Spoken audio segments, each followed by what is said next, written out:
March the 4th. Today is my grandfather's 91st birthday. In the year 1933, when my grandpa was born, the total Jewish population of Europe was 9.5 million.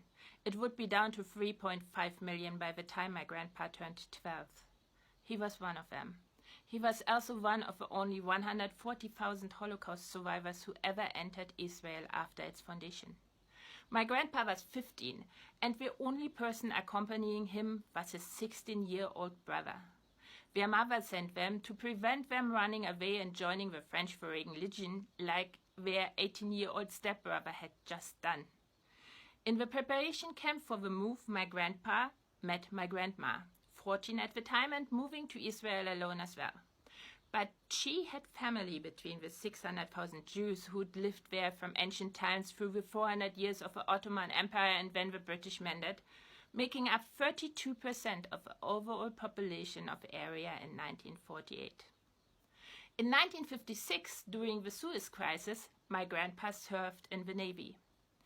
He was on the ship that left Haifa, sailed around Africa, and docked in Eilat to be met by some bigwig Israeli politician. Well, it was Moshe Dayan, but it was the same ship that brought the Rothschilds' remain from France to Israel, visited the US for some major event or another, and was first chosen to go to the UK for the Queen's coronation. That didn't happen, and my grandfather is still very sad about it. But, yeah. He remained a sailor at heart, at least in his mind, even once his service was done, loving all the skirts and finding different harbors. So soon my grandparents' marriage was on the rocks. You notice all the ship metaphors I'm using here? My grandma took the children and went back to her mom. That happened in October 1961. In August 1961, the wall had cut off all traffic from the east to the west of Germany, and my grandmother's mother lived outside of Berlin, in East Germany. It was a one-way trip. And yet, my grandpa followed, even though it meant he would never see his family again, his mother, his sister, his niece, for the next 20 years.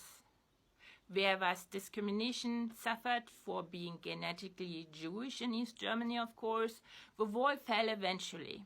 And when I told my grandpa recently what I'm doing here, trying to spread knowledge about reality, consciousness, and how understanding ourselves first, looking at the past and thinking are the path to creating currently perhaps unfathomable different ways to do society, he was fearful for me, fearful again.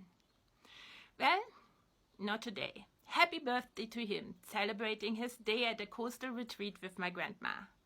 I'll be back for the normally scheduled program tomorrow, talking about frames and the danger of emptying them or drowning them in wrong content. Meanwhile, you know the drill. Think. Make a habit out of thinking. Turn thinking into a movement. Like, comment, share, and as always, thank you for gifting me with a few minutes of your most precious, your lifetime.